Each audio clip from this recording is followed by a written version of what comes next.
23,000 people watched it happen, live, in real time. A makeup artist, 8 months pregnant, recording her Tuesday tutorial. Then the door crashed open. What happened next went viral for all the wrong reasons. The attack, the blood, the betrayal, all broadcast to thousands of strangers. But that was just the beginning. Because the woman who attacked her was carrying a secret. The husband who should have rushed to the hospital never called. And the $53,000 in their bank account disappeared while she was being treated for wounds on her face. This is the story of how one woman's life exploded in 60 seconds, how a live stream became evidence, how a mistress became an unlikely ally, and how the man who orchestrated everything thought he'd gotten away with it until he confessed, on tape, to crimes he didn't know were being recorded. This is a story about manipulation, about survival, about two women who were supposed to be enemies discovering they were both victims of the same man, and about how sometimes justice comes not from revenge, but from refusing to stay broken. 23,000 people watched her world shatter. 3 million watched her build it back. Stronger, scarred, unbreakable. This is Claire's story, and it starts with blood. The ring light cast perfect shadows across Claire's face as 23,000 people watched her blend foundation. The brush moved in gentle circles. Her voice was calm, soothing, professional. "Now you want to buff this out in circular motions," Claire said. "Take your time. There's no rush with foundation." The comment section scrolled past. Hearts and thumbs up emojis. Questions about which brush she was using. Someone asked about her due date. Claire smiled at the camera. Her hand rested on her belly. 8 months pregnant. The baby kicked. She laughed. "Yes, little one, mommy's almost done." The studio door was supposed to be locked. Jenna always locked it during live streams, but the door crashed open. The sound was sharp, violent. The ring light shook. Claire turned. Her smile faded. Ashley Keene stood in the doorway, Brian's assistant. Claire had met her twice, maybe 3 times. Office parties, brief introductions. Ashley's face was red, blotchy. She'd been crying. "Ashley," Claire said, "what are you think you're so perfect."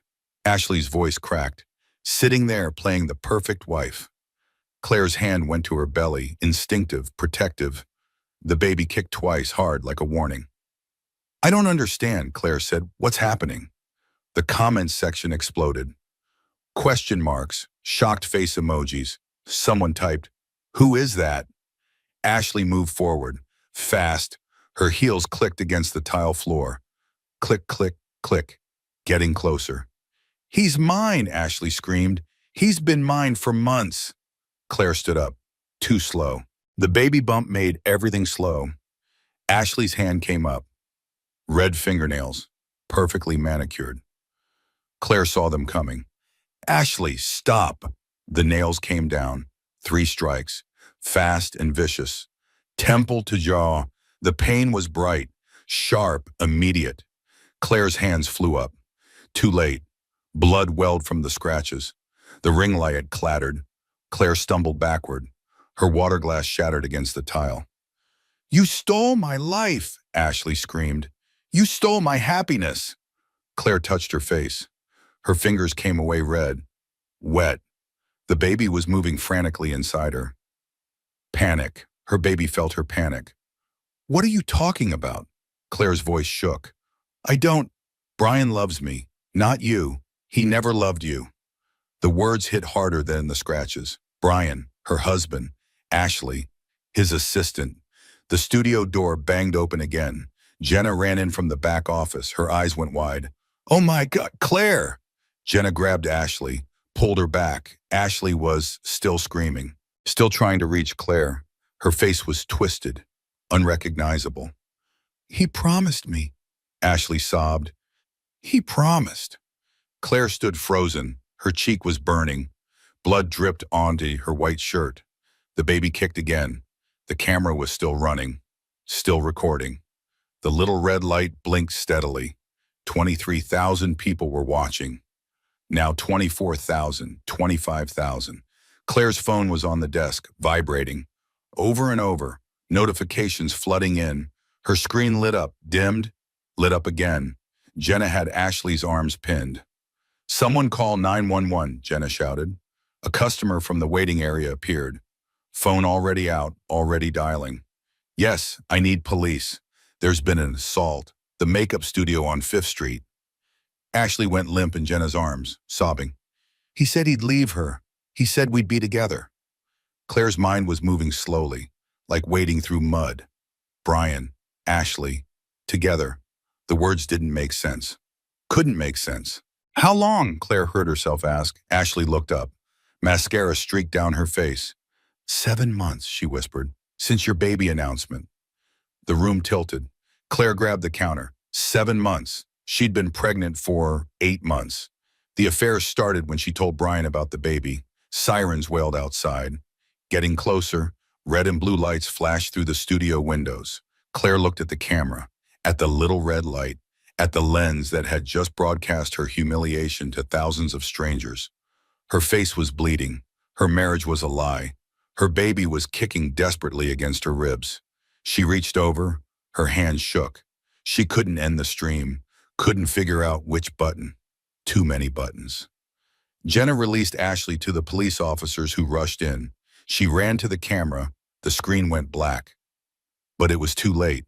The internet had already recorded everything. Police officers filled the small studio. 2 uniforms, 1 detective, questions flying. Claire sat in her client chair, the same chair where she made women beautiful. Now she sat bleeding. An EMT cleaned her face. The antiseptic stung. Claire barely felt it. She was watching Ashley in handcuffs, still crying, still saying Brian's name. "Ma'am, we need to get you to the hospital." The EMT's voice was kind. "For the baby." The baby, yes, the baby. Claire stood. Her legs felt disconnected from her body. Jenna grabbed her arm, steadied her. "I'm coming with you," Jenna said. "Your husband," the detective said. "We'll need to speak with him. Where is he?" "Where, whoa, Brian?" Claire pulled out her phone. 53 missed calls, none from Brian. Texts from numbers she didn't recognize. Her Instagram was exploding. Her Facebook. Her email. She scrolled through, looking for his name. Nothing. "I don't know," Claire said. The detective's face remained neutral, professional. But something flickered in her eyes, understanding or maybe pity. "We'll find him," the detective said. "Detective Maria Foster. Here's my card." The ambulance ride was a blur, sirens, lights. The EMT kept checking the baby's heartbeat. The steady thump, thump, thump. Alive. Safe. Okay. Claire stared at her phone. The video was already everywhere. Twitter, Facebook, TikTok. Different angles. Someone in the coffee shop across the street had filmed through the window. You could see everything. Ashley bursting in. The attack. Claire's face. The blood. 2 million views already. The comments were brutal. Half supportive. Half asking what Claire had done to deserve this. Victim blaming in real time. "Did you provoke her?" someone wrote. "There's always 2 sides," someone else said. "That makeup artist must have done something." Claire's hands shook. She closed the app. Opened it again. She couldn't stop looking. Couldn't stop reading. "Ms. Morrison," and the EMT touched her shoulder. "We're here." The emergency room was bright. Too bright. Doctors, nurses, questions, forms. Someone put her in a gown. Someone else attached monitors to her belly. The baby's heartbeat filled the room. Strong, steady, normal. "The baby's fine," the doctor said. She was young, maybe 30, kind eyes. "Heartbeat is excellent. No signs of distress." Relief crashed over Claire. She started crying, couldn't stop. The doctor squeezed her hand. "Let's look at your face now." The mirror was unkind. 3 deep scratches, temple to jaw, angry red, already swelling. The doctor cleaned them carefully. "These are deep," she said. "Scarring is likely. We can refer you to a plastic surgeon." Scarring. Claire was a makeup artist. Her face was her brand, her business card, her walking advertisement. Women hired her because they saw her work on her own face. Now she'd be scarred. "Ms. Morrison?" A new voice. Detective Foster stood in the doorway. "May I come in?" Claire nodded. Couldn't speak. I need to take your statement, and I need to ask about Ashley Keene. What's your relationship with her? She works with my husband, his assistant, real estate office. Detective Foster wrote something down. And you didn't know about an affair? No, I didn't know. The detective's expression shifted, softened. And your husband, where is he? I don't know. He hasn't called, hasn't texted. More writing, the detective looked up. That's concerning. His wife was attacked. It's been over an hour. Over an hour, Brian knew. He had to know. The video was everywhere. His phone had to be ringing too. But he wasn't here. Claire's phone buzzed. She grabbed it, hope flickering. Maybe Brian. Maybe he was just in shock. Maybe he couldn't process. Rachel, her best friend. Oh, thank God you answered. I'm coming to the hospital right now. Which one are you at? Claire told her. Rachel was already in her car, already on the way. Of course she was. Rachel always showed up. Unlike Brian, the hospital room was quiet now. Detective Foster had left. The doctor had left. Just Jenna sitting in the corner chair, scrolling through her phone, making plans. Jenna was always making plans. I've canceled all appointments for the week, Jenna said. Studios closed. I've got the insurance company on hold. And I've got our nearby reviewing options. Claire nodded. She wasn't really listening. She was staring at her phone, willing Brian to call, to text, to explain. The door burst open. Rachel ran in, arms immediately around Claire, careful of the belly, careful of the face, but holding tight. I saw the video, Rachel said. Her voice was shaking. Everyone saw the video. I know. Rachel pulled back, looked at Claire's face, her eyes filled with tears. Oh, honey. She sat on the edge of the bed, took Claire's hand, squeezed 3 times, their signal from childhood. I'm here. You're safe. We'll survive this. Claire squeezed back 3 times. Automatic, except she didn't feel safe, and she wasn't sure she'd survive. Has Brian called? Rachel asked. No. Rachel's face hardened. Son of a... She stopped, took a breath. Okay, where is he? I don't know. Rachel grabbed her own phone, started typing. I'm calling him right now. She put it on speaker. The phone rang. Once, twice, 3 times, voicemail. Brian, it's Rachel. Your wife was attacked. She's in the hospital. Call her now. Rachel hung up, immediately called again. Voicemail again. He's declining the calls, Rachel said. He knows you're calling and he's sending it to voicemail. The words sank in slowly. Brian knew, was ignoring them, was ignoring his pregnant wife in the hospital. Claire's phone buzzed. A text. Unknown number. She opened it. A photo loaded, slowly, line by line, top to bottom, Brian and Ashley, tangled in sheets, naked. The timestamp said yesterday, 2 o'clock in the afternoon. Yesterday. When Brian said he had a client meeting, when Claire was shopping for nursery curtains alone, the sheets were familiar, blue, Egyptian cotton, the ones Claire had washed that morning. The pillows were the ones she'd fluffed. She'd been erasing evidence of her own betrayal without knowing it. Another photo came through, then another. Brian kissing Ashley in his car, Ashley wearing Claire's robe, screenshots of text messages. I love you more than I've ever loved anyone. She'll never understand me like you do. Soon, I promise. Soon we'll be together.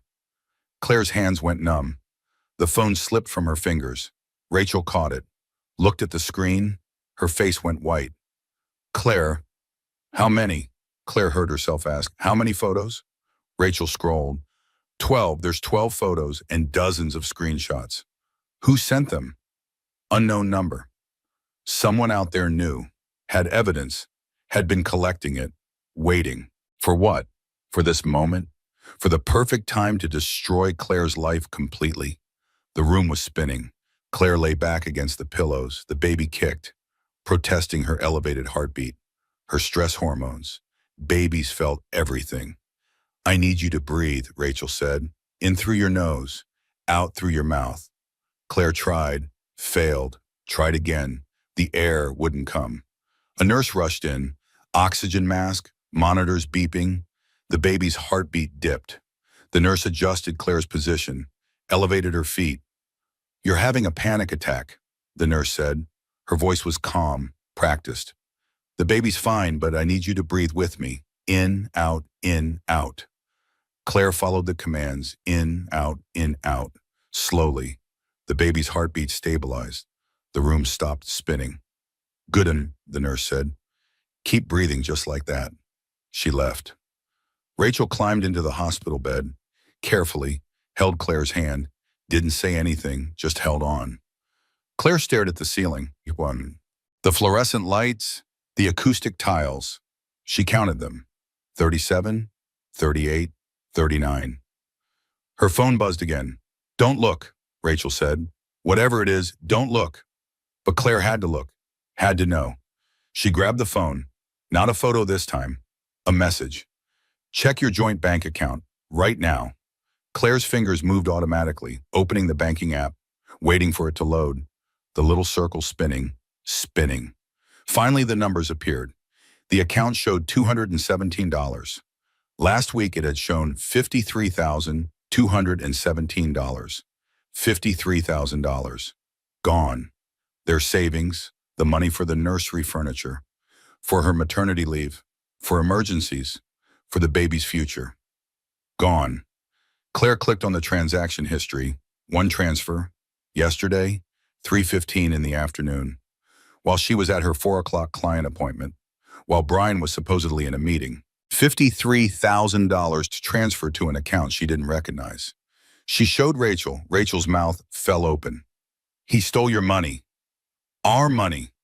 "No." Rachel's voice was hard. "Your money. You earned most of them from your business." Claire had earned it, working 6 days a week, building her client list, making women beautiful for weddings and proms and job interviews and first dates. Every dollar saved carefully. For the baby, for their family, for a future that was never coming. The door opened. Claire expected a nurse, or Rachel's husband, or maybe finally Brian. Instead, a man in a suit walked in. Expensive suit, silk tie, lawyer written all over him. "Claire Morrison," he said. "Yes." "I'm Thomas Brennan. I represent Ashley Keene. I need to discuss the incident this afternoon."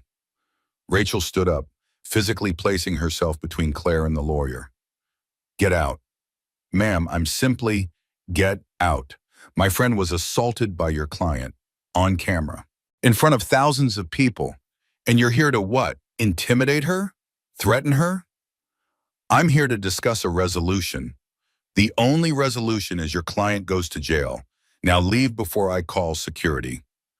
Thomas Brennan looked at Claire, past Rachel. "Ms. Morrison, your husband asked me to represent Ms. Keene. He's concerned about her well-being." The words didn't make sense. Claire's brain refused to process them. Brian hired Ashley a lawyer. His mistress attacked his pregnant wife. And Brian hired the mistress a lawyer. "Did you hear me?" Claire's voice sounded far away. "My husband hired you?" "Yes, Mr. Morrison is very concerned about Ms. Keene's mental state." Rachel grabbed her phone. "I'm calling security and Detective Foster and every news outlet in this city. Brian Morrison hired a lawyer for the woman who attacked his pregnant wife. That's a story." Thomas Brennan's professional mask slipped. Just for a second, worry flickered across his face. "There's no need for..." "Leave. Now." He left. The door swung shut behind him. Rachel was shaking, fury radiating off her in waves. I can't." "He's protecting her," Claire said. The words were calm, too calm. Shock made everything distant. "Brian is protecting Ashley. Not me. Not the baby. Her. That's not protection. That's guilt. He's trying to control the narrative." Claire lay back against the pillows, stared at the ceiling again, counted tiles. 40, 41, 42. Her phone buzzed. The unknown number again. "There's more. Check his credit cards. The ones you don't have access to." How did this person know about separate credit cards? Who was sending these messages? Claire opened her email, found the credit card statements Brian forwarded to her each month. Joint account statements. But there were other accounts. She could see the account numbers on old statements. She tried logging in with Brian's usual password, invalid. She tried his old password, the one from 2 years ago, invalid. She tried the password he used for their Netflix account. It worked. 3 credit cards, all maxed out, $37,000 in debt. Hotels, restaurants, jewelry, all charges she'd never seen, all purchases she'd never benefited from. A hotel in Manhattan, last month. When Brian said he was visiting his mother in Boston, a jewelry store, Valentine's Day. Claire received nothing for Valentine's Day. Brian said he forgot, said he'd been too busy with work. Ashley got a necklace, $1,800. Dinner at the most expensive restaurant in the city. Their anniversary. Brian said he had to work late, couldn't celebrate, would make it up to her. He took Ashley instead. He's been living a completely separate life, Claire whispered, with her, for months. Rachel looked at the screen. Her face went from red to white. Claire, oh God, Claire. Someone knocked on the door. Both of them froze. Ms. Morrison, it's Detective Foster. Relief flooded through Claire. She called out for the detective to enter. Detective Foster came in, notepad in hand, professional expression, but her eyes were kind.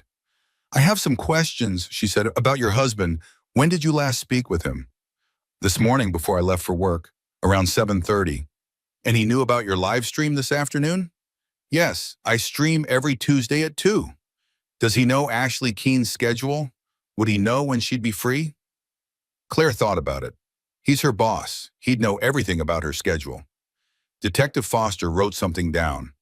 I need to ask you something difficult. Is it possible your husband knew about the attack before it happened? The question hung in the air, heavy, poisonous. I don't understand, Claire said, but she did understand. She just didn't want to. Ms. Morrison, someone was in the coffee shop across from your studio this afternoon. Tyler Henderson, he's a videographer. He films the area sometimes. Street scenes, B-roll footage. He has footage from outside your studio from an hour before the attack. Detective Foster pulled out her phone, showed Claire a video. Ashley pacing outside the studio, checking her phone, looking at the door, walking away, coming back, psyching herself up. For 20 minutes she paced.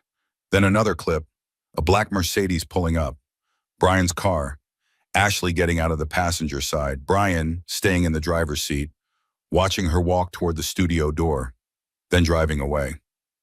Your husband dropped her off, Detective Foster said, and he left. He didn't try to stop her. He just watched and drove away. The room went cold.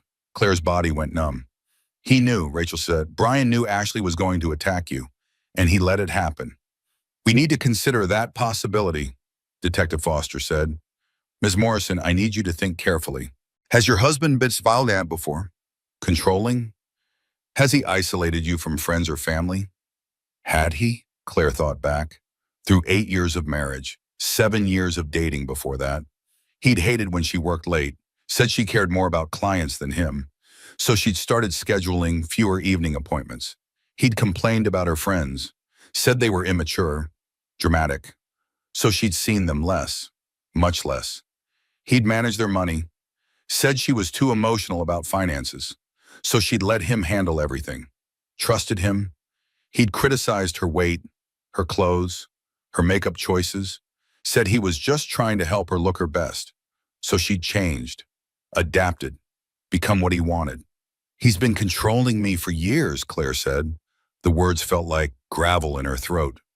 I just called it love. Detective Foster's expression didn't change, but something in her eyes said she'd heard this before, many times before. I need you to do something for me, Detective Foster said. Don't contact your husband. Don't return his calls if he reaches out. Let us investigate. Can you do that? Claire nodded. And I need you to stay somewhere safe, not your home, not anywhere he'd expect you to be. She's staying with me, Rachel said. He doesn't know where I live. We bought the house after they got married. He's never been there. Good. I'll have a patrol car drive by periodically, just to be safe. Detective Foster left. The room felt smaller, the air thicker. Claire looked at Rachel. her best friend since third grade, the only person who'd stuck around through Brian's slow isolation campaign. How did I not see it? Claire asked. How did I marry someone capable of this? Rachel climbed back onto the bed, held Claire's hand. Because he didn't show you this person. Not until he had you trapped. That's how they work. The baby kicked. Hard, protesting the stress, the elevated cortisol. Claire put both hands on her belly, whispered apologies. Her phone buzzed. The unknown number. Last message. You deserve to know the truth. Everything I sent you today? I'm Ashley's roommate. I saw what he did to her. The promises, the manipulation. He's doing the same thing to her that he did to you. You're both his victims. I'm sorry, I should have told you sooner. Ashley's roommate, someone who'd watched this unfold, who'd known, who'd waited. Do you think Ashley knows, Claire asked, about the money, about him setting up the attack? I don't know, but I think we need to find out.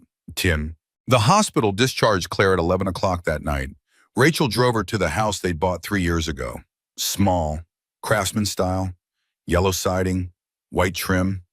A guest room with soft blankets and a bed that wasn't contaminated with Brian's lies. Rachel's husband, Mark, was waiting. He hugged Claire carefully, didn't ask questions, just pointed to the guest room and said everything was ready. The room was perfect. Soft light, clean sheets, a glass of water on the nightstand, a phone charger. Everything she needed. Claire sat on the edge of the bed. She was still wearing the clothes from this afternoon. White shirt with blood on it, maternity jeans that no longer felt cute, just tight, restrictive. Rachel helped her change into borrowed pajamas, helped her wash her face, careful around the scratches. The antiseptic stung. In the mirror, Claire looked like a stranger, swollen, scratched, hollow-eyed. This wasn't the woman she'd been this morning. That woman was gone. She lay down, tried to sleep, couldn't. The baby was restless, kicking and turning, feeling everything Claire felt. At 3 in the morning, Claire gave up. She walked to the kitchen, made coffee she couldn't drink, pregnant, but went through the motions anyway, measured the grounds, added water, pressed start, the burble and hiss, the smell, a normal morning routine in abnormal circumstances. The coffee maker gurgled its final breath. She poured a cup for Rachel, for Mark, taking care of others even now, even when her own life was shattered. Then she stopped, poured the cup into the sink, watched the brown liquid swirl down the drain, steam rising. No more, she whispered to the empty kitchen. No more accommodating. No more making others comfortable while she disappeared. No more. The coffee splashed against the white porcelain. The steam curled upward, dissipated, gone. Claire stood in the silent kitchen, her hand on her belly, the baby sleeping now, finally calm. Just you and me, Claire whispered. Just you and me from now on. She didn't know how she'd do it, how she'd be a single mother, and how she'd rebuild her business with a scarred face, how she'd survive this. But she would. She had to. For the baby, for herself, for the woman she'd been before Brian, the woman she was going to become again. Morning light filtered through the yellow curtains. Claire woke to the smell of bacon. Her stomach turned. Morning sickness was supposed to be over, but stress brought it back. She found Rachel in the kitchen. Making breakfast like this was any normal Wednesday. You don't have to eat, Rachel said, but I made it anyway, just in case. Claire sat at the kitchen table, looked at her phone. 273 missed calls, most from numbers she didn't know.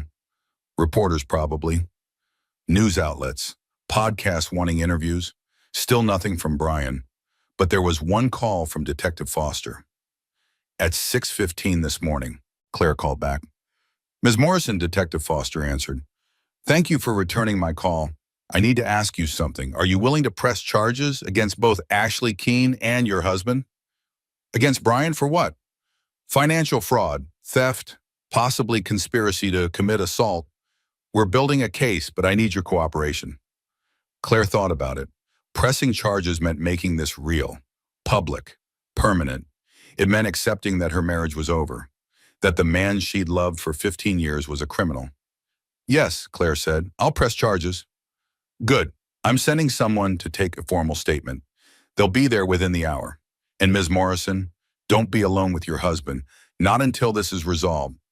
The officer arrived at 7:30, young, professional, took detailed notes, asked questions about finances, about control, about the timeline of the relationship.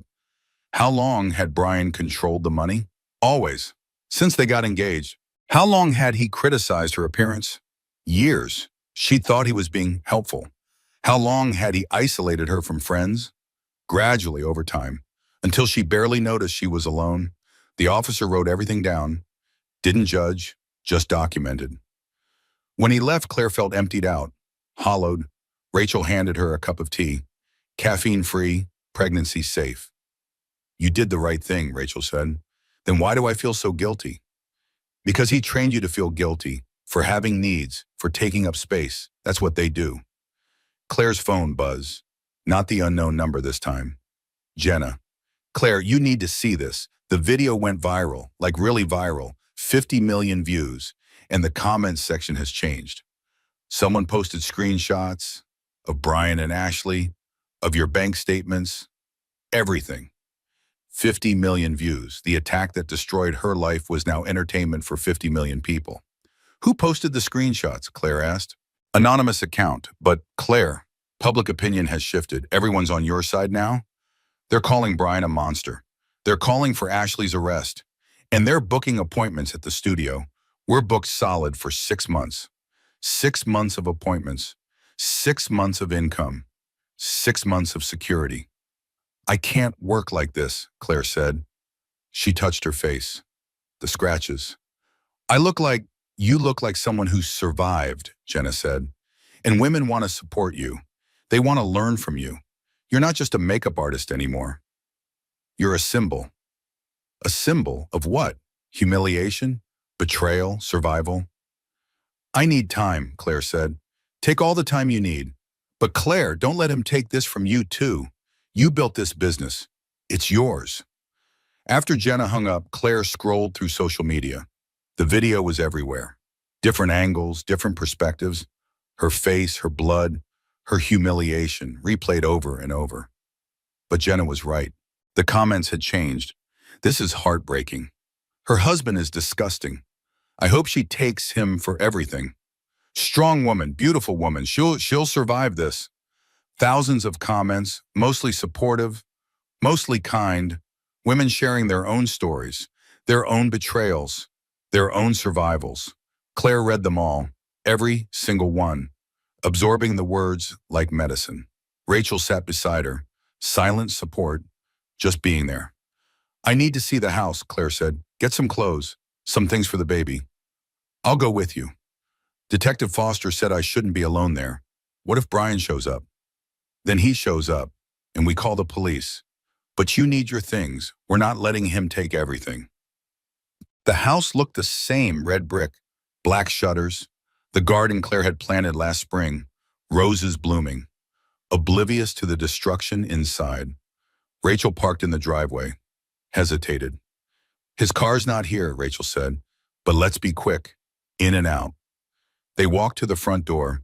Claire's hand shook as she unlocked it. Her own home, suddenly foreign, dangerous. Inside, everything was exactly as she'd left it yesterday morning. Coffee cup in the sink, her book on the living room table, the nursery door open, waiting. But it felt different, violated, like someone had broken in and rearranged everything just slightly. Nothing was where it should be. Claire walked through the rooms, kitchen, living room, bedroom, looking for evidence, for proof, for something she'd missed.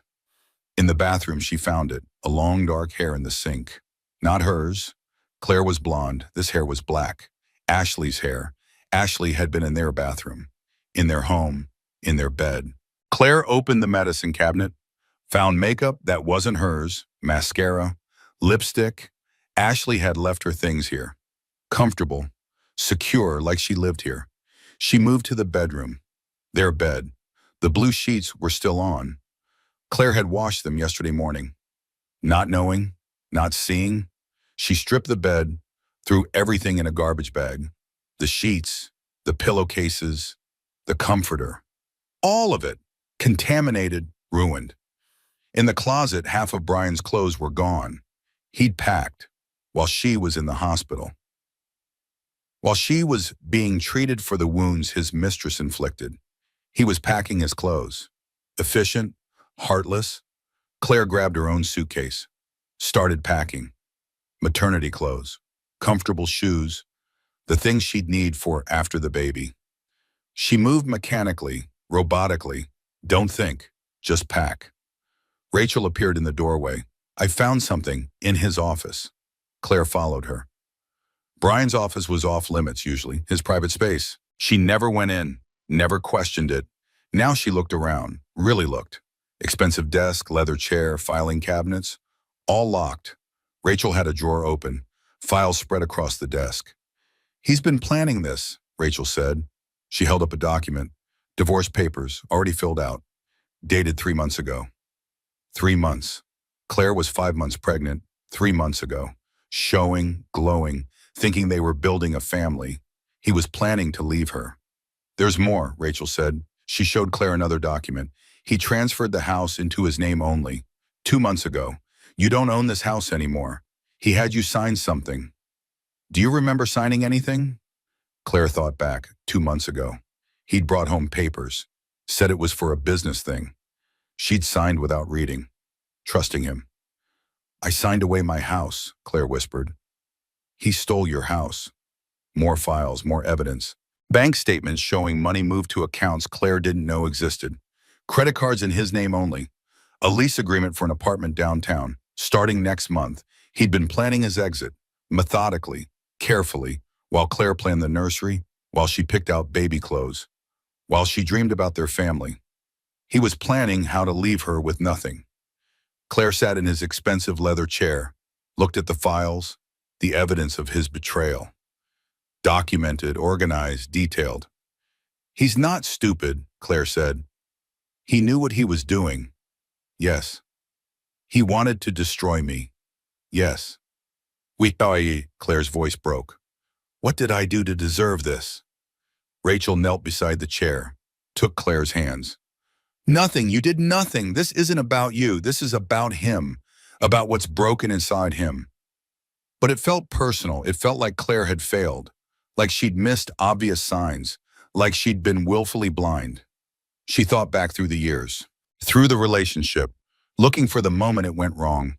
Their first date. He'd been charming, attentive, made her feel special. Chosen. Their engagement. He'd proposed in front of his entire family. Public. Pressured. She couldn't say no even if she'd wanted to, and she hadn't wanted to. She'd been swept up in it. Their wedding, his choices, his vision. Claire had wanted something small, intimate. He'd insisted on 200 guests in an expensive venue. She'd thought he just wanted to celebrate their love. Now she saw it differently. He'd wanted a show, a performance, proof of his success. The marriage, his rules, his schedule, his priorities. Claire had adapted, accommodated, made herself smaller and smaller until she almost disappeared. Then the pregnancy, unplanned. She'd been nervous to tell him, worried about his reaction. He'd smiled, kissed her, said he was thrilled. But that's when the affair started. That's when he began transferring money. That's when he started planning his exit. The pregnancy made her real, undeniable, a person who would need things, who would take up space, who couldn't be controlled anymore. So he found someone else, someone younger, someone he could mold, someone who worshipped him, until she got pregnant too.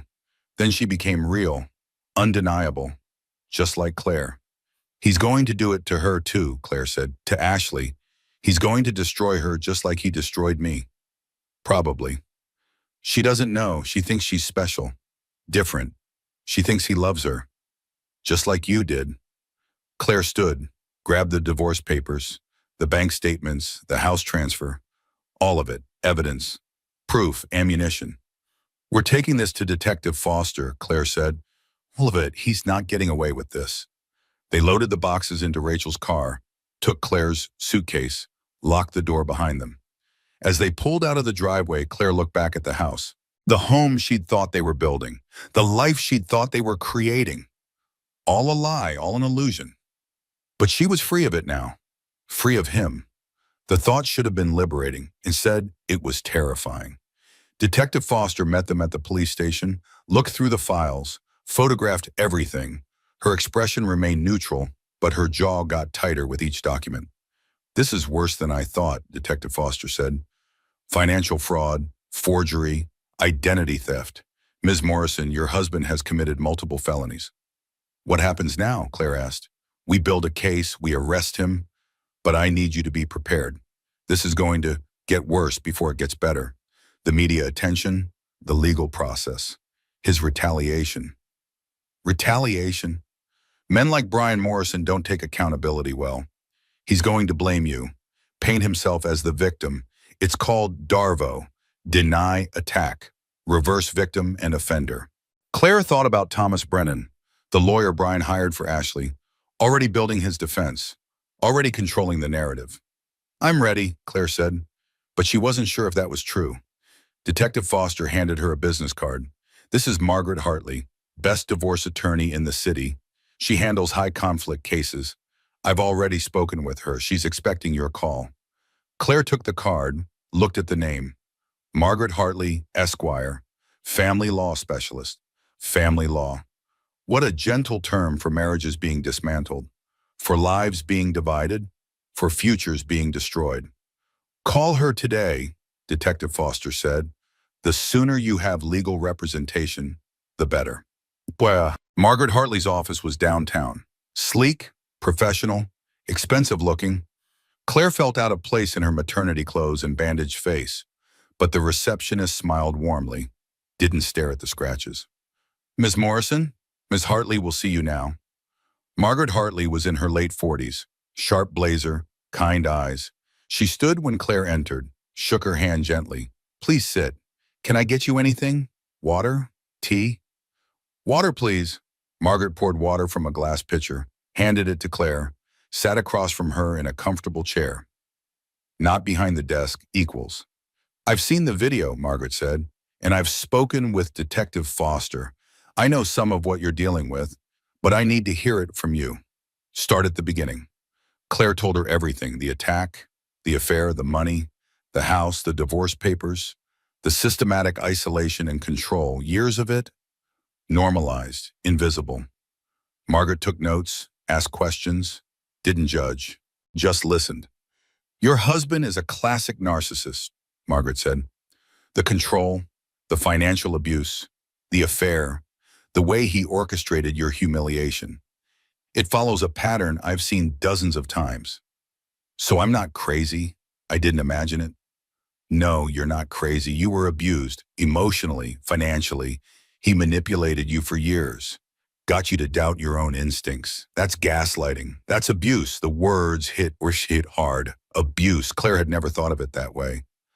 Brian never hit her, never screamed. He was just particular, controlling, specific about how he wanted things. But that was abuse too. "Can I get my house back?" Claire asked. "We'll fight for it. The signature on the transfer document was obtained through fraud. He lied about what you were signing. That makes it voidable. But it will take time. Months. Maybe longer." "What about the money?" "Same thing. Theft from a joint account during marriage. We can recover it, but again it takes time." Time. Claire didn't have time. She was 8 months pregnant. She needed stability, security, a home for her baby. "I know this feels overwhelming," Margaret said, "but you're going to get through this, and you're going to get everything you're entitled to. The house, the money, full custody, child support. We're going to make sure you and your baby are taken care of." Claire started crying, couldn't help it. Margaret handed her a tissue, waited, didn't rush her. "I'm sorry," Claire said. "I don't know why I'm crying." "You're crying because someone finally validated you, because someone finally said, yes, you were hurt, and it wasn't your fault." That's a powerful thing. They talked for another hour about the divorce process, the restraining order, the criminal charges, the timeline, the strategy. When Claire left, she had a plan, a legal team, a path forward. It didn't make her feel better, but it made her feel less alone. Rachel drove her back to the house, the yellow house with the guest room, the temporary home. Claire needed to start thinking of it as her home, her space, her sanctuary. They stopped at a store on the way, bought prenatal vitamins, crackers for morning sickness, lavender lotion, small comforts. In the checkout line, the cashier recognized Claire, stared at her face, the scratches, the bruises starting to form. "You're the makeup lady," the cashier said. "From the video." Claire froze. She'd known this would happen, that she'd be recognized. But knowing and experiencing were different. "Yes," Claire said, "that's me. I'm so sorry that happened to you. That man, your husband, he's awful, just awful." Other people in line were turning, looking, whispering. Claire wanted to disappear, to sink through the floor, but she was 8 months pregnant. She couldn't hide, couldn't make herself small. "Thank you," Claire said. She didn't know what else to say. "You're so brave. Going out, showing your face. If it was me, I'd hide forever." Rachel stepped forward. "Can we just pay, please?" The cashier rang them up, still talking, still staring. Claire paid cash, didn't make eye contact, grabbed the bags and walked out as fast as her pregnant body allowed. In the car, she broke down, sobbing, gasping for air. The baby kicked frantically, protesting. "Breathe," Rachel said. "Claire, breathe with me. I can't do this. Everyone knows. Everyone's seen it. I can't be that person. The victim. The joke. You're not a joke. You're a survivor. And yes, people know, but they're on your side." Did you hear her? She called you brave. "I'm not brave. I'm terrified." Brave people are terrified. They just do it anyway. Claire focused on breathing. In, on, out. The baby slowly calmed. The panic receded. "I don't want to be famous for this," Claire said. "I don't want to be the woman who got attacked on camera. I want to be me. Just me. You are you. The attack doesn't define you. What you do next defines you." What she did next, Claire didn't know what came next. She was 8 months pregnant, scarred, betrayed, homeless in all the ways that mattered. But she had Rachel. She had Jenna. She had Detective Foster and Margaret Hartley.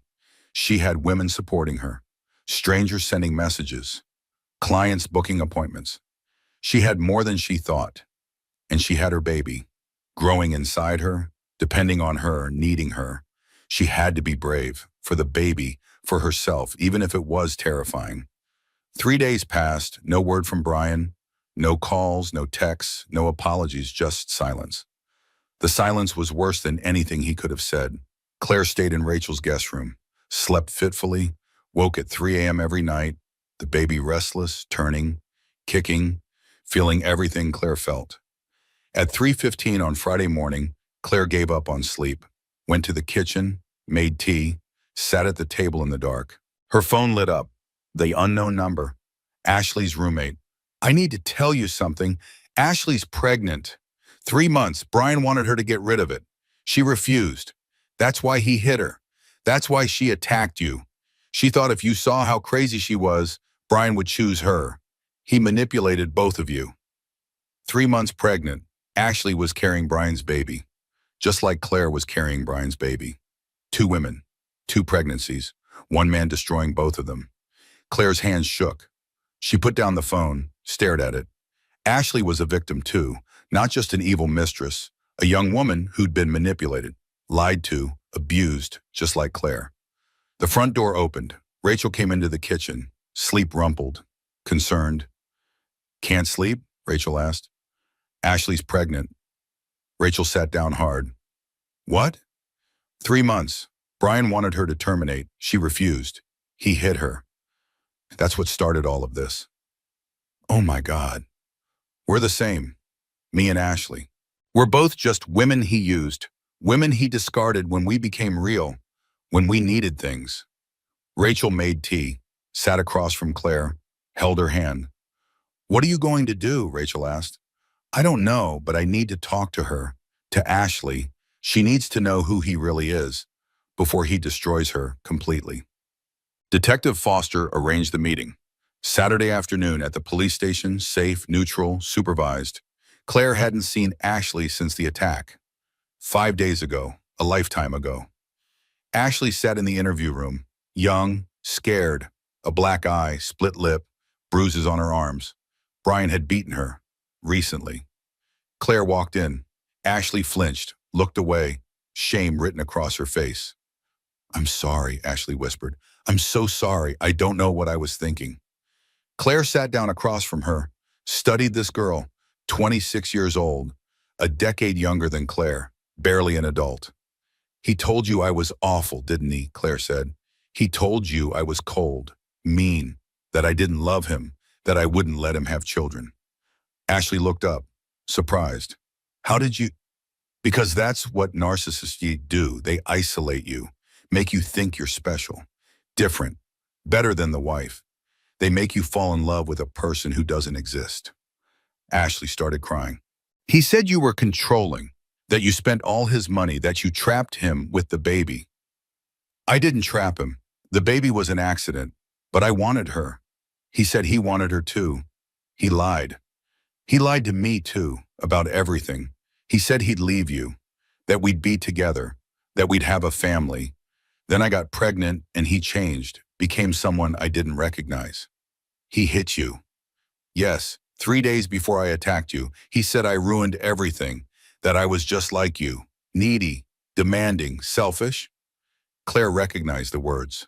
Brian had said similar things to her, when she asked for help with laundry, when she wanted to go to dinner with friends, when she dared to have needs.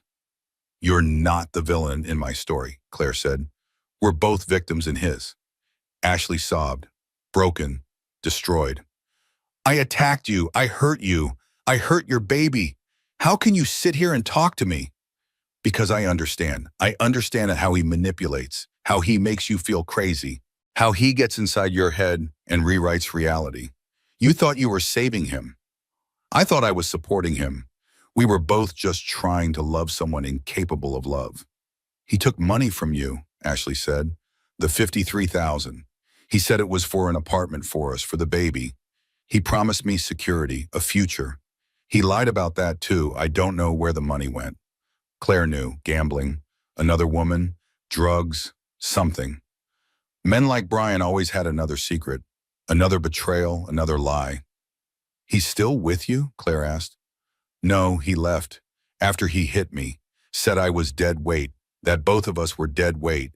You and me, two pregnant women ruining his life. Two pregnant women, two inconvenient realities.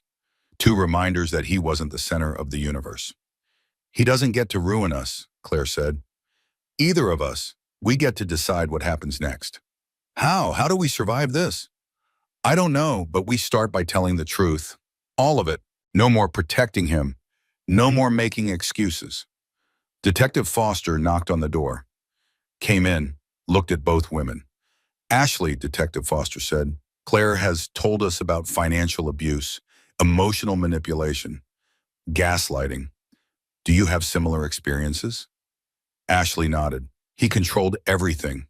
Where I went, who I talked to, what I wore. He said it was because he loved me, because he wanted to protect me. But it wasn't protection. It was control." "Would you be willing to testify about the abuse, about how he encouraged the attack?" Ashley looked at Claire. "Will it help?" "Yes," Detective Foster said. "It will establish a pattern. It will show premeditation, and it might help convict him." "Then yes, I'll testify. I'll tell everyone what he did." They talked for 3 hours. Ashley, Claire, Detective Foster, building a timeline, documenting abuse, creating a case. Ashley revealed more. Brian had hit her multiple times, always where bruises wouldn't show. He'd taken money from her too, maxed out her credit cards, told her she was worthless. Stupid. Lucky he even looked at her. The same words he'd said to Claire. The same tactics. When they finished, Ashley looked at Claire. "I know you probably hate me. I understand, but thank you for listening, for not making this worse." "I don't hate you," Claire said. "I pity us both. We deserved better. Will you be okay? With the baby? I don't know, will you? I don't know either, I'm scared. Me too. They weren't friends, would never be friends, but they weren't enemies either. They were just two women Brian had tried to destroy, two women who were refusing to stay destroyed. As Claire left the police station, her phone rang. Margaret Hartley. We have a problem, Margaret said. Brian's filed for divorce, and he's claiming you committed adultery, that the baby isn't his. He wants a paternity test, and he wants nothing to do with child support or custody. Claire stopped walking. The words didn't make sense. He's claiming I cheated? Yes, it's a common tactic. Deny, attack, reverse. He's trying to control the narrative. Make you the villain. Rage flooded through Claire, hot, red, consuming. She'd spent 8 years being accommodating, pleasant, understanding, making herself smaller for his comfort. No more. Schedule the paternity test, Claire said. Her voice was cold, hard. And tell Brian I'm coming for everything. The house, the money, the business, everything he has. He wants a war. He's got one. Margaret filed motion after motion. Discovery requests, subpoenas. Claire signed everything, authorized everything. She was done protecting Brian, done making his life easier. The paternity test was scheduled for Wednesday, 2 weeks after the attack. Claire's face was healing, the scratches fading to pink lines. Still visible, still there. Reminders. Brian showed up at the clinic, first time she'd seen him in person since the hospital. He looked the same, perfectly groomed, expensive suit, fake smile. He didn't look at Claire, didn't acknowledge her, just signed the paperwork and gave his DNA sample. Claire watched him, this stranger she'd loved, this man who'd systematically destroyed her. He felt nothing, no guilt, no shame, no remorse. She felt everything. Rage, hurt, betrayal, but also something new, something sharp and clear. Resolve. The results would take a week. Margaret assured her it was a formality.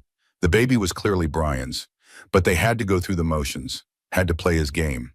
In the meantime, the criminal investigation continued. Detective Foster called regularly. Updates, questions, strategy. We need Brian on record, Detective Foster said, admitting what he did, the theft, the manipulation, the setup. We have evidence, but his confession would seal the case. How do we get that? We wire someone he trusts, someone he'll talk to openly. Ashley, Claire said, she's the only one left who he might talk to. Detective Foster hesitated. It's risky. If he suspects anything, he could become violent. We'd have officers nearby, but it's still dangerous. Ask her, Claire said. She deserves the chance to take him down. Ashley agreed immediately. No hesitation. She wanted justice for herself, for Claire, for their babies. They set it up for Friday night, Brian's apartment downtown. The one he'd leased, thinking he'd be there with Ashley. Starting his new life, free from Claire. Instead, he was there alone, broke, angry, desperate, perfect conditions for a confession. Ashley wore the wire, a small device hidden under her shirt. Police parked outside. Detective Foster, 2 uniforms. Margaret insisted Claire stay at Rachel's house. Too dangerous, too unpredictable. But Claire watched the feed, video and audio, live, from Rachel's living room. Rachel beside her, Jenna on the couch, all of them watching. Ashley knocked on Brian's door. He answered immediately, smiled, pulled her inside, kissed her. Claire's stomach turned. Rachel squeezed her hand. Baby, Brian said, I'm so glad you came. I've missed you. I've missed you too. Ashley's voice was steady, practiced. I've been thinking about us, about what happened. I know. It's been crazy, but it's going to be fine. Claire's just being dramatic, making this bigger than it needs to be. She pressed charges against both of us. Brian's expression hardened. I know, but it doesn't matter. She has nothing, no proof, no case. It's all emotion. But the money, the $53,000, she has bank records. That was my money. I earned it. She just happened to have access to the account. It's not theft. And the house? She says you forged her signature. She's lying. She signed willingly. She's just trying to get more in the divorce. Every word was a lie, every sentence a manipulation. Claire watched Brian's face, calm, confident, completely convinced of his own narrative. "What about me?" Ashley asked. "What about the baby?" Brian's face changed. Irritation flickered across it. "Ashley, we talked about this. You need to take care of that. Soon, before it's too late." "I don't want to. This is our baby. It's a mistake, a problem, one you need to fix. You said you loved me, that we'd have a family. I said what I needed to keep you happy, to keep you quiet, but I never meant it. I never wanted this." Ashley's voice shook. "You never loved me?" "Love?" Brian laughed. "Cold, cruel." "Ashley, you were convenient, young, eager, easy to control. But love? No, I don't love you. I don't love anyone." In Rachel's living room, Claire felt something crack. Not heartbreak, something else, relief, vindication, truth. He'd finally said it. Who he really was, what he really believed. Ashley kept going, following the script. "What about Claire? Did you love her?" "Claire was a means to an end. She had connections, a business, money. She made me look good, stable, successful. But love? No, she was too needy, too emotional. I was going to leave her eventually. The baby just made it happen sooner." "You planned the attack," Ashley said. "You dropped me off at her studio. You knew what I was going to do." "I encouraged you, gave you the address, told you exactly when she'd be streaming. I needed her broken, humiliated, so she'd sign the divorce papers without a fight, give me everything, but you went too far, made it too public, ruined the plan. You used me. Of course I used you. That's what people are for. Taking what you need, then moving on. You hit me. You deserved it. Getting pregnant, being careless, trying to trap me, just like Claire. You're all the same, thinking you can control me, own me. Nobody owns me." Claire heard everything, every word, every confession, every truth. Detective Foster's voice came through the radio. "We're moving in. Now." The apartment door crashed open. Police flooded in. Brian's face went white, then purple with rage. "What the?" He saw the wire, saw Ashley backing away. Understood. "You recorded me? You set me up?" "You set yourself up," Detective Foster said.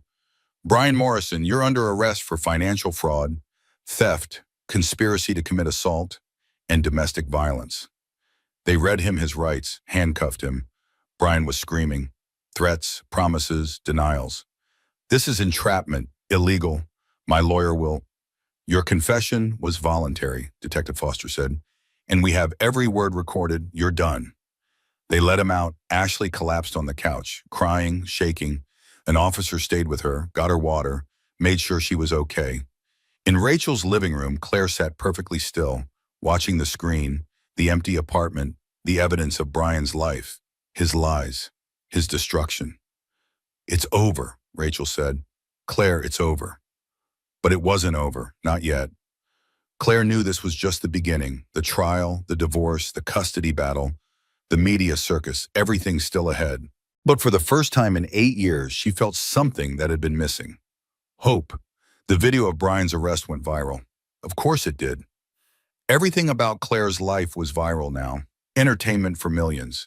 The comments were vicious, mostly toward Brian, calling him every name imaginable, demanding justice, demanding consequences. A few comments defended him.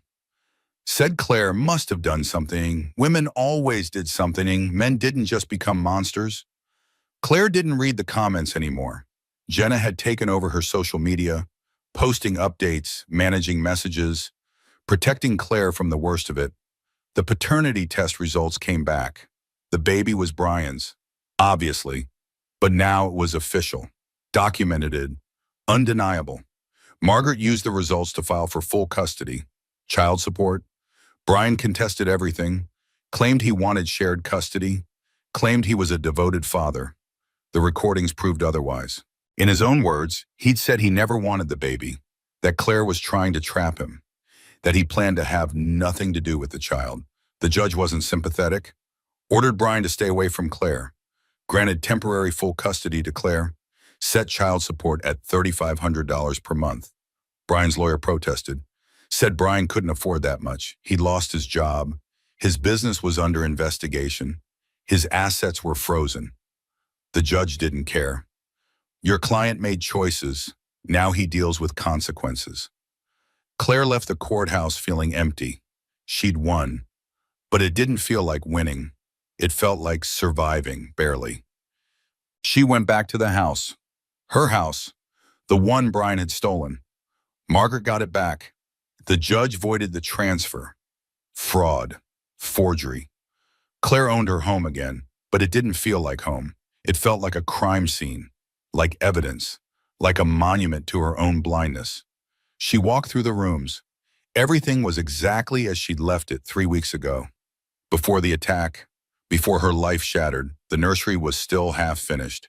Crib assembled, walls painted, the dresser she'd refinished sitting in the corner, by herself, while Brian was with Ashley. Claire sat in the rocking chair, hand on her belly. The baby was moving, rolling, running out of room. 2 weeks until her due date. 2 weeks until everything changed again. Just you and me, Claire whispered. Just you and me now. But the words felt hollow, terrifying. How was she going to do this? Be a single mother, run a business, survive on 3 hours of sleep, handle night feedings and diaper changes, and all of it alone. Brian would provide nothing, not emotionally, not physically, just money. Court-ordered money he'd resent every month.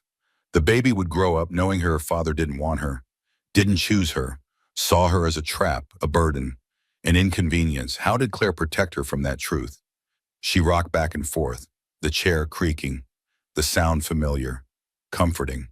Her mother had rocked her in a chair like this, her grandmother before that. Generations of women, rocking babies, surviving. Claire's phone rang. Ashley. Hello? Claire answered. I just wanted to check on you, Ashley said.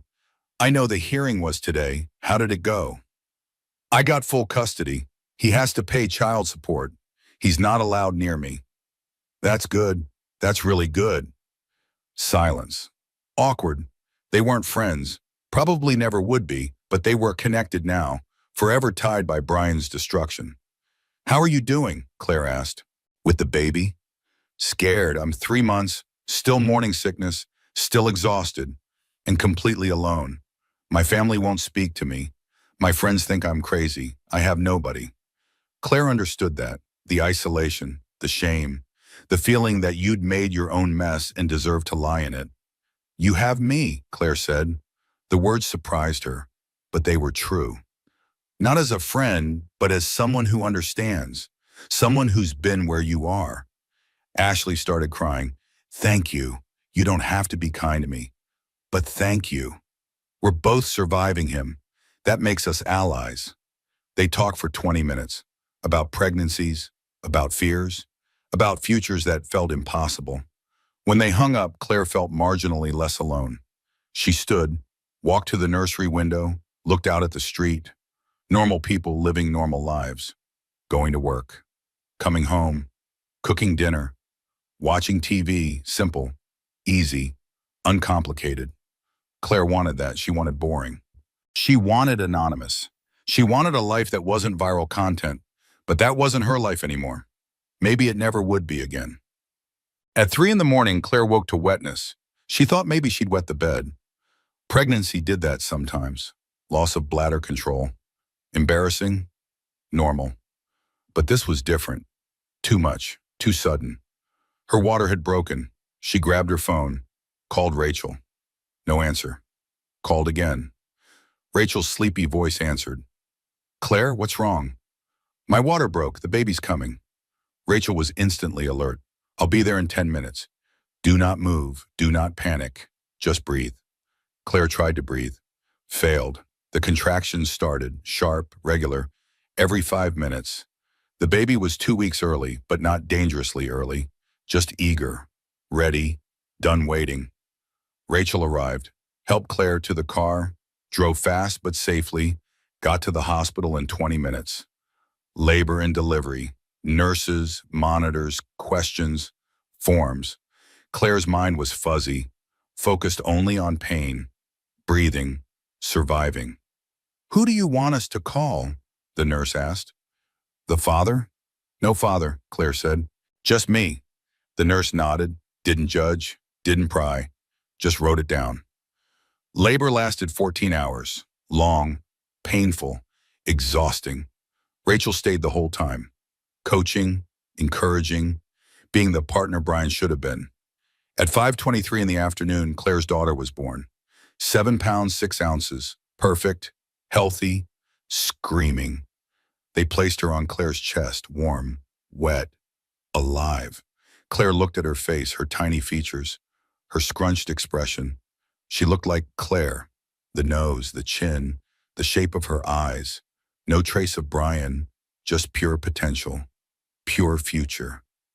"Hi, baby," Claire whispered. "Hi, Grace." Grace, for the grace Claire had found in herself, the grace to survive, the grace to start over. Grace Elizabeth Morrison, a name that meant beauty, hope, new beginnings. The nurse took Grace, cleaned her, weighed her, did all the necessary checks, then brought her back. Wrapped in a pink blanket, wearing a tiny hat, Claire held her, stared at her, counted her fingers, counted her toes, memorized her face. "You're going to be okay," Claire whispered. "I promise. I'm going to make sure you're okay." Rachel took photos, sent them to Jenna, to Margaret, to Detective Foster, to the women who'd helped Claire survive. Not to Brian. He didn't deserve to see her, to know her, to claim her. Grace was Claire's, only Claire's, born from pain, born from betrayal, but also born from strength, from survival, from love, born uncomplicated, unconditional love. Grace was 2 weeks old. Claire was exhausted, more tired than she'd ever been in her life. Night feedings every 2 hours, diaper changes, crying, soothing, repeat, but also joy, fierce, overwhelming, all-consuming joy. Grace was perfect. Every noise she made, every face, every tiny movement, perfect. Rachel came over daily, brought food, did laundry, held Grace so Claire could shower, sleep, breathe. Jenna came too, with flowers, with gifts, with plans. "When are you coming back?" Jenna asked. "The studio needs you. Your clients need you." "I don't know. I'm barely holding it together here." "Then we bring the studio to you. We do in-home appointments, private consultations, on your schedule, with Grace right there." Claire looked at her daughter, sleeping in the bassinet, peaceful, oblivious to her complicated entry into the world. "I can't work like this," Claire said. She touched her face, the scars still pink, still visible. "I look like—" "You look like someone who survived," Jenna said. "And that's exactly why women want to book with you. You're real, you're human, you're not perfect, and that's powerful." Claire thought about it, going back to work, facing clients, showing her scars, being vulnerable, being real. It was terrifying. But maybe Jenna was right. Maybe vulnerability was power. "Okay," Claire said. "One appointment, one client. Let's see what happens." The first client was Sarah, a woman in her 40s, booking for her daughter's wedding. She came to Claire's house, knocked nervously. Claire answered. Grace in her arms, no makeup, hair in a messy bun, yoga pants and an oversized shirt. "I'm sorry," Claire said. "This is probably not what you expected." Sarah smiled. "This is exactly what I expected. Real life, real woman, real mother. Thank you for letting me into your home." They sat in the living room. Claire did Sarah's makeup while Grace slept in the bassinet nearby. They talked about the wedding, about Sarah's daughter, about life. Sarah didn't ask about the attack, didn't mention the video, just treated Claire like a person, like an artist, like someone whose skill mattered more than her trauma. When Claire finished, Sarah looked in the mirror, started crying. "You made me look like myself," Sarah said. "Just better, just more polished, not different, not fake, just me." That's what good makeup should do. Sarah paid, tipped generously, booked her daughter and 4 bridesmaids for appointments, hugged Claire carefully, left. Claire closed the door, looked at Grace, at her daughter sleeping peacefully, at the money in her hand. She'd done it, worked, earned money, provided, with scars, with a newborn, with a life that was messy and complicated and hard. She'd done it. Nah. Word spread. Claire's in-home appointments became legendary, intimate, personal, real. Women booked months in advance, not despite the scars, not even because of the story, but because Claire was good, talented, skilled, and because she understood something now that she hadn't before. Beauty wasn't about hiding, it was about revealing, not covering up, but uncovering. She started filming again. Tutorials on Instagram, on YouTube, but different now, more honest, more raw. She showed her scars, talked about healing, about survival, about doing your makeup with a baby crying in the background, about life being messy, about that being okay. Her followers multiplied, hundreds of thousands, then millions. Women connected with her honesty, her authenticity, her refusal to pretend everything was fine. Everything wasn't fine. She was a single mother, scarred, betrayed, broke, exhausted, but she was surviving, and that mattered. Brian's trial was set for 6 months away. Margaret said it would probably get delayed. These things always did. But the evidence was strong, the recordings, the documents, Ashley's testimony, Claire's testimony. Brian would go to prison, not for long, maybe 2 years, maybe less. White-collar crime rarely got serious time, but it was something. Acknowledgement, consequences, justice. Ashley had her baby, a boy. She named him James, after her father. She sent Claire a photo. Tiny, perfect, innocent, 2 babies, born from Brian's destruction, but not destroyed by it, thriving despite him. Ashley got a giant job, retail, part-time. Her mother agreed to watch James while she worked. Slowly, her family was coming around, seeing that she'd been manipulated, upset, not evil, just young, naive. She texted Claire sometimes. Updates, questions, shared experiences. They weren't friends, but they were allies, survivors, warriors. Grace was 3 months old when Claire went back to the studio. Jenna had converted the back office into a nursery. Crib, changing table, rocking chair, everything Claire needed. Grace came to work, slept in the office during appointments. Claire would pause between clients, feed her, change her, cuddle her, then go back to work. Her clients loved it. Seeing the baby, seeing real life, seeing that successful women didn't have to be perfect, could be messy, could be real.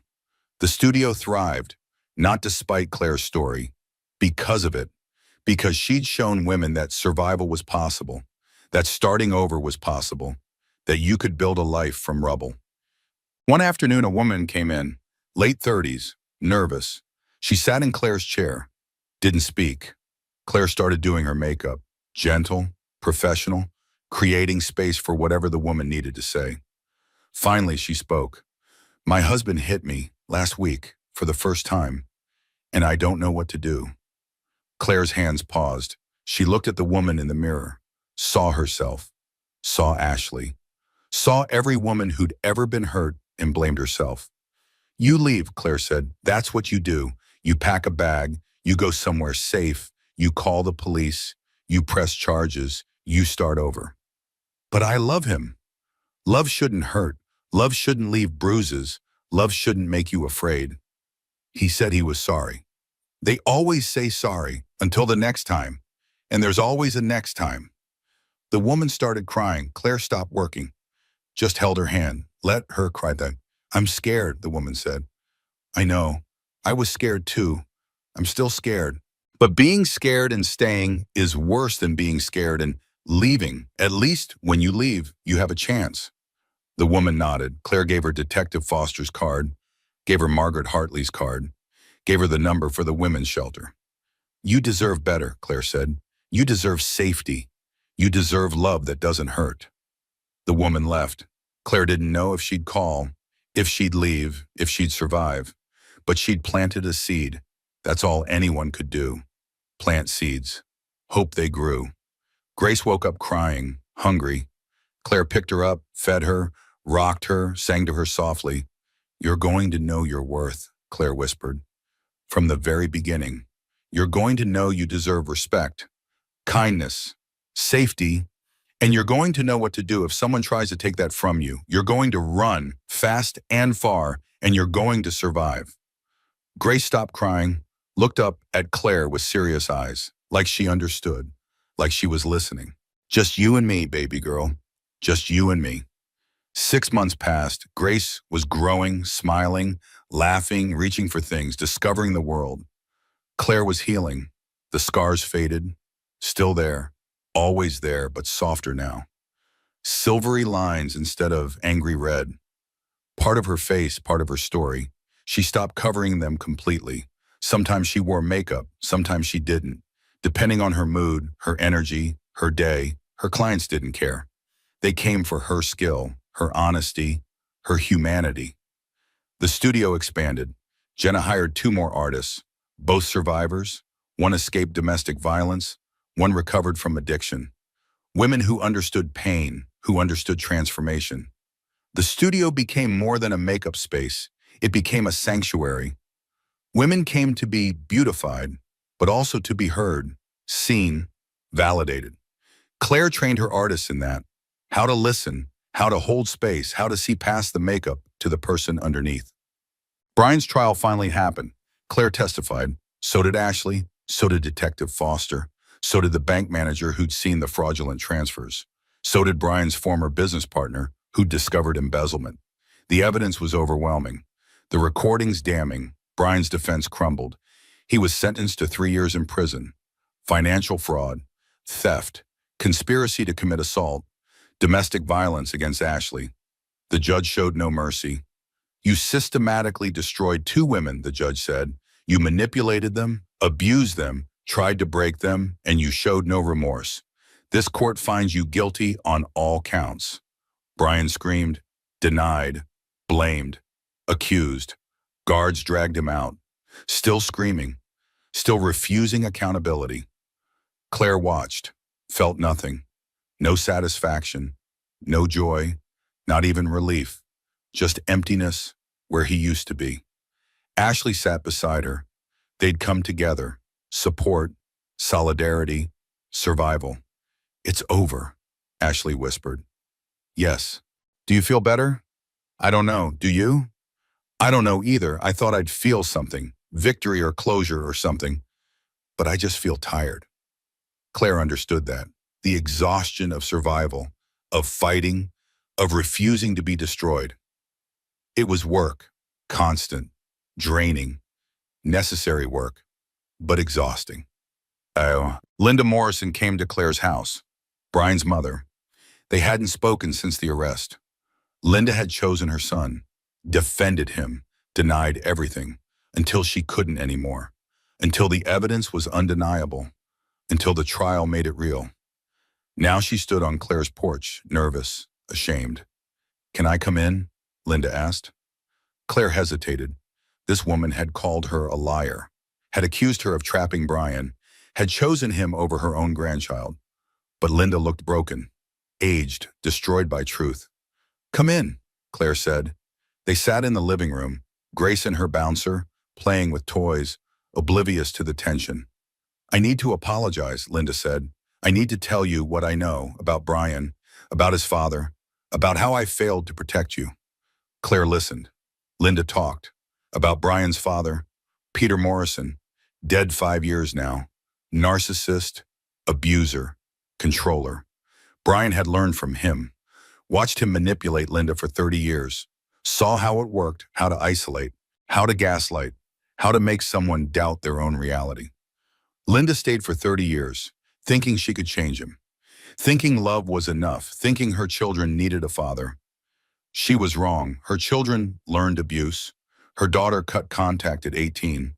Her son became his father. The cycle repeated. "I saw the signs with you," Linda said. "I saw how he controlled you, how he made you small. But I said nothing.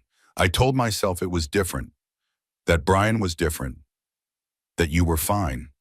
Why didn't you warn me?" "Because I'd have to admit my own life was a lie. that I'd wasted 30 years, that I'd raised a monster, and I wasn't ready to admit that. Claire looked at Grace, at her daughter, at the next generation. Breaking cycles started here, with truth, with accountability, with refusing to protect abusers.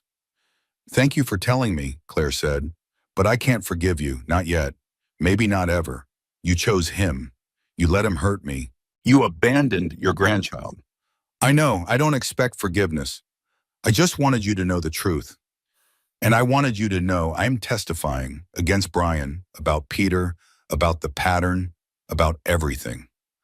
Linda kept her word. She testified about growing up watching abuse, about learning to manipulate, about Brian's father teaching him that women existed to serve, to accommodate, to disappear. The testimony was devastating, not just for Brian's case, for his appeal, for any chance of early release. The pattern was established, documented, undeniable. Brian would serve his full sentence, maybe more if he violated parole. Claire received a letter from Brian in prison. She almost threw it away. Didn't want his words, his excuses, his manipulation. But curiosity won. She opened it. The letter was exactly what she expected. Denials, blame, accusations. He was the victim. Everyone conspired against him. The recording was entrapment. The trial was unfair. Claire and Ashley were liars. Linda betrayed him. Nothing was his fault. Nothing was his responsibility. Everyone else was wrong. He was innocent. Claire read it once, then burned it. Watched the paper curl and blacken and turn to ash. Watched Brian's words disappear, turn to nothing. She took the ashes, mixed them with soil, planted a rose bush in her garden. Beauty from destruction, life from death, something good from something poisonous. The rose bush thrived, bloomed bright red, resilient, strong, refusing to be destroyed by the poison in its soil. Like Claire, like Ashley, like Linda, like all the women who'd survived Brian's destruction. Growing, blooming, thriving despite him.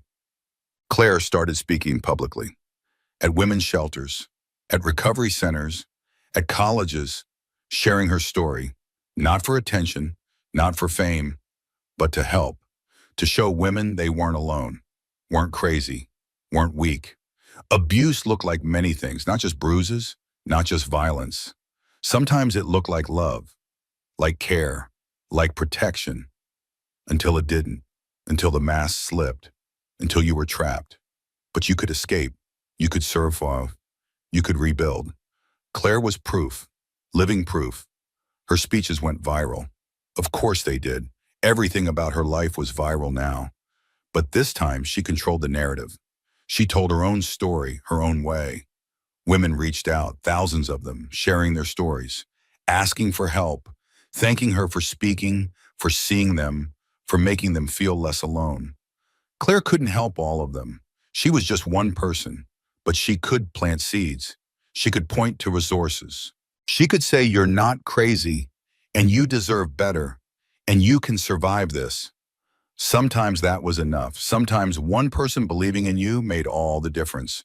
1 year after the attack, Claire stood in her studio, Grace on her hip, looking at the wall of client photos.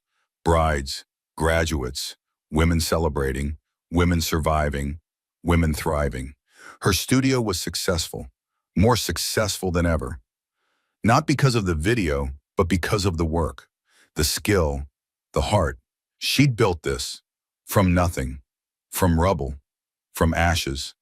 The scars were barely visible now, thin silver lines, easy to cover with makeup if she wanted, but she usually didn't. They were part of her face, part of her story, part of her survival. She wasn't the same woman she'd been a year ago. That woman died in some ways. The accommodating woman, the small woman, the woman who apologized for existing. The new Claire took up space, said no, set boundaries, demanded respect. The new Claire was a mother, an entrepreneur, a survivor, a voice. The new Claire was enough, exactly as she was. Ashley came by, James toddling beside her, 13 months old, into everything. Curious, happy. "How are you?" Claire asked. Better, not good, but better. Therapy helps. Good. They watch their children play together. Grace and James, cousins, kind of, half-siblings. Technically, but more than that, survivors' children, born from the same destruction, thriving despite it. Do you think they'll be okay? Ashley asked. Growing up without a father? I think they'll be better than okay. They'll be loved, supported, protected. They'll know their worth. That's more than a lot of kids get. I worry James will ask about him someday. Ask why his father doesn't love him. Then you tell him the truth, that his father was broken, that some people can't love, not because of anything James did, but because of what was missing inside his father. Ashley nodded. Do you ever regret it, having Grace, knowing who her father is? Claire looked at her daughter, playing, laughing, full of life and joy and possibility. Never, not for a single second. She's the best thing I've ever done, the best thing that ever happened to me. And Brian has nothing to do with that. She's mine, only mine. Claire recorded a new video, her living room, Grace in the background. No perfect lighting, no professional setup, just real life. Hi everyone, Claire said. I want to talk to you about something, about transformation, about what it really means. She paused, gathered her thoughts. A year ago, my life exploded, very publicly, very painfully. You all watched it happen, and I know many of you have been waiting for the ending, the resolution, the transformation montage where everything gets better. Grace babbled, Claire smiled. But that's not how life works. There's no montage, no instant transformation, just daily choices, daily survival, daily rebuilding. She showed her face, the scars. These scars will never fully disappear, and that's okay. Because they tell my story. They show what I survived, what I overcame, what I refused to let destroy me. I'm not healed, I'm healing. There's a difference. Healed implies finished, done, complete. But healing is ongoing, it's daily. It's choosing yourself, over and over, even when it's hard, especially when it's hard. She picked up Grace, held her to the camera. This is Grace. She's the reason I keep healing, keep surviving, keep choosing better, not just for her, but for me, because I deserve better. We both do. If you're watching this and you're in a relationship that hurts, that makes you small, that makes you doubt yourself, please hear me. You deserve better. You deserve safety. You deserve love that feels like peace, not chaos, not drama, not pain. And if you're watching this and you're on the other side, already left, already surviving, I see you. I know how hard it is. I know how exhausting, how lonely, how overwhelming. But you're doing it. You're surviving. You're healing, one day at a time, one choice at a time, one breath at a time. And that's enough. You're enough. Exactly as you are, scars and all. She ended the video, posted it, didn't read the comments, didn't check the views, just closed the app and lived her life.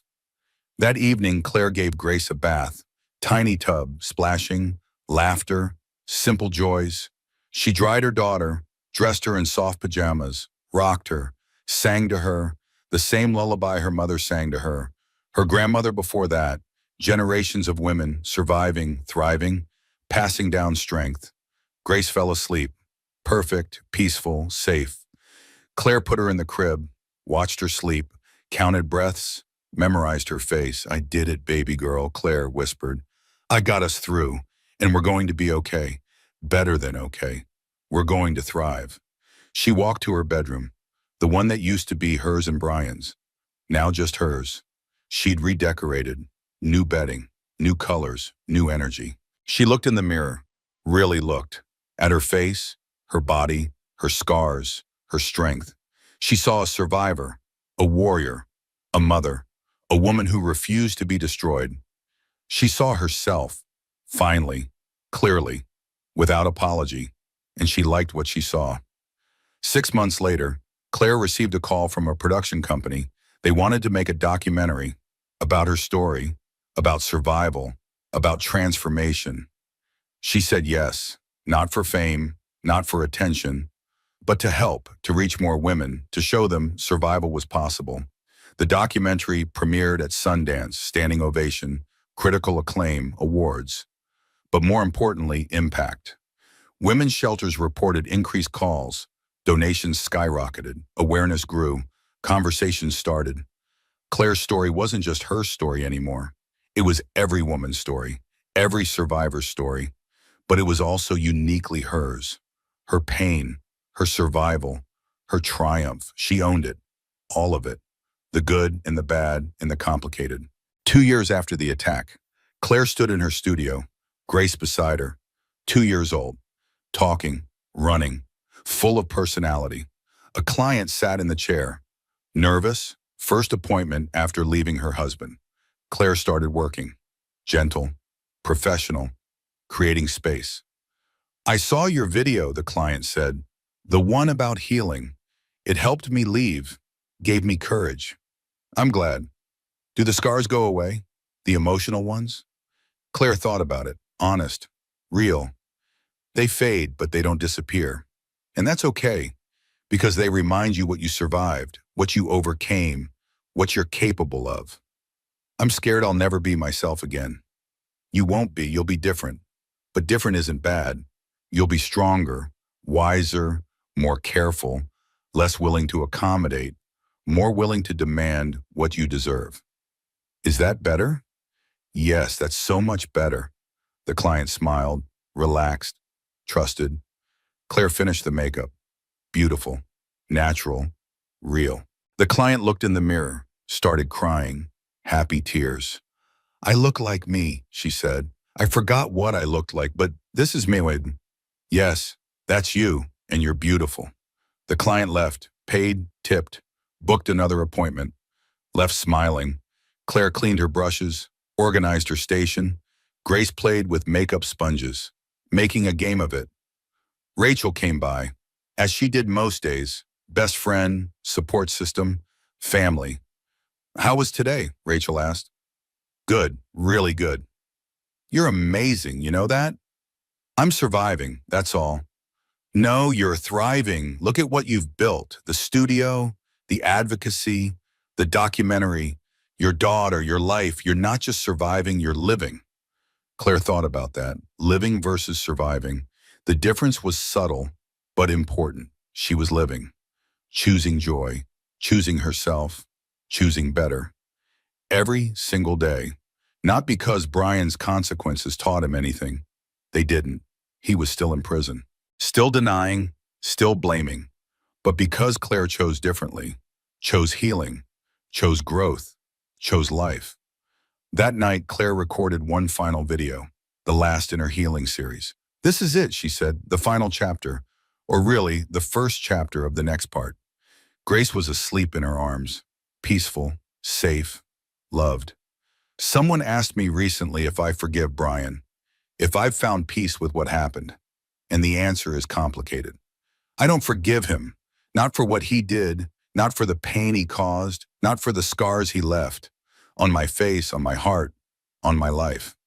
But I've found peace anyway, not peace with him, peace with myself, peace with my choices, peace with my survival. I've stopped waiting for closure from him, stopped waiting for apology, stopped waiting for acknowledgement, because I'll never get it, and I don't need it. I gave myself closure. I acknowledged my own pain. I apologized to myself for the years I stayed, for the signs I ignored, for the ways I made myself small. And then I forgave myself for being human, for being manipulated, for not knowing what I didn't know. That's the real transformation, not punishing your abuser, but freeing yourself from guilt, from shame, from the need for validation from someone incapable of giving it. She kissed Grace's head, smiled at the camera. This little girl will grow up knowing her worth, knowing her voice matters, knowing she deserves respect and safety and love that doesn't hurt. Not because her father taught her, but because I will, every single day, through words and actions and example. And that's how we break cycles, not by punishing abusers, but by raising children who know better, who expect better, who demand better. So to everyone watching, to every woman surviving, to every mother protecting, to every human healing. You don't need permission to leave. You don't need permission to heal. You don't need permission to choose yourself. You just need courage, and I promise you, you have it. Even when you don't feel it, even when you doubt it, you have it. Because you're still here, still breathing, still fighting, still surviving. And that takes more courage than most people will ever know. She ended the video, posted it, turned off her phone, held her daughter, lived her life. The ring light cast perfect shadows across Claire's face as she prepared for another tutorial. 3 years after the attack that changed everything, 23,000 people had watched that attack. Now 3 million people watched her weekly. Not for drama, not for trauma, for hope. Grace sat beside her, 3 years old, chattering, curious, beautiful. "Mommy, can I do makeup too?" Grace asked. "When you're older, baby. But I want to be like you." Claire looked at her daughter, really looked. This miracle child, born from pain, thriving despite it, full of light and life and possibility. "You're already like me," Claire said. "You're strong, you're brave, you're kind. That's what matters, not the makeup." Grace considered this, then nodded, satisfied, went back to playing. Claire looked at the camera, at the little red light, at the lens that once broadcast her destruction, now broadcast her survival, her transformation, her life. She smiled. Not fake, not performed, real. Hi everyone, welcome back. Today we're going to talk about something important, about beauty that comes from the inside, about scars that tell stories, about transformation that's real and hard and worth it. She touched her scars, barely visible now, but still there, still part of her. These scars used to embarrass me. Now they empower me because they show what I survived, what I overcame, what couldn't destroy me. And if you have scars too, physical, emotional, spiritual, don't hide them. Don't be ashamed. They're proof. Proof you survived, proof you're here, proof you won. Because the woman who attacked me is free now. My ex-husband is released from prison, and they both live with their choices, their consequences, their truth. But I live with mine too, and mine is beautiful, complicated, hard-won, real. Mine is a daughter who knows her worth, a business that helps women, a voice that speaks truth, a life that's mine, only mine. And nobody, not my ex, not his mistress, not anyone can take that from me. Because I finally learned the most important lesson, the one that took me too long to understand. I don't need permission to take up space, to have needs, to be complicated, to be flawed, to be human. I just need to show up, be real, choose myself every single day. She looked at Grace, at her daughter, at her future, and teach my daughter to do the same. The comments flooded in, hearts, support, women sharing their stories, their scars, their survivals. Claire read a few, then closed the app, lived her life. Because that was the real transformation. Not the video, not the views, not the attention, but the life she built, the daughter she raised, the woman she became. Strong, scarred, surviving, thriving, exactly as she was meant to be. If Claire's story moved you, I need you to do something important. Not for me, for the woman listening right now who needs to hear this. Who's wondering if she's crazy? Who's making herself smaller every day? Who thinks she's alone? Hit that like button so this story reaches her. Drop a comment sharing your thoughts, your story, your strength. Because every comment is another woman realizing she's not alone. Share this video with someone who needs to hear it. And subscribe because every week we're sharing stories like this. Stories of survival, of transformation, of women who refuse to stay broken. Your engagement isn't just numbers. It's a lifeline. It's validation. It's proof that speaking truth matters. So like, comment, share, subscribe. And if you're the woman who needed to hear this today, you're not crazy. You deserve better, and you're going to survive. Now let's begin.